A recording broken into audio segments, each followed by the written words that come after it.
how do you advance the ruin to redemption message of God that we see in Ruth through your life today to others? Welcome to Life Words Day by Day. So how do you advance the gospel message? One way to answer that question is by being committed to obedience, even when it calls for self-sacrifice. Not because you will gain a bargaining chip with God, but because you fully trust that God knows what He's doing and asking of you in His Word.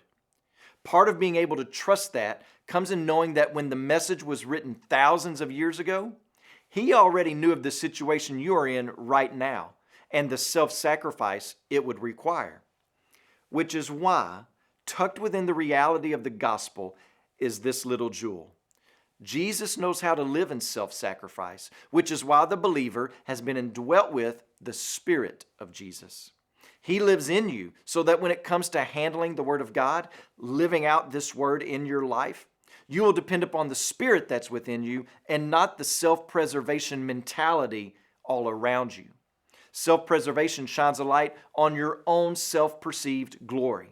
But self-sacrifice for the sake of the gospel, for the sake of others, so that others can see and know the glory of Christ, when it is sourced in the Spirit, shines a spotlight on Christ. The very purpose of salvation was to rescue you from trying to live out God's commands on your own in the first place. You can't do it. So what makes you think that after a person is saved, that they can now do it on their own? The command to self-sacrifice is only fulfilled through us because of dependence upon the Spirit in us. Listen to what the Word of God says. Deny yourself and take up your cross and follow me. Count others more significant than yourselves. Look to the interest of others. Count everything as loss for the surpassing worth of knowing Christ. I'm sending you out as sheep among wolves.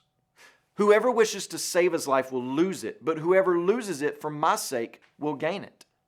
All of these calls and more to self-sacrifice are only possible when our source for doing them is our dependence upon the Spirit of God living within us, because we want all the world to know that Christ is our hope and not ourselves. Today, please pray for Todd Cox and his family, our missionaries in Georgia. And also remember the Fonte Life Word broadcast that's heard in Ghana.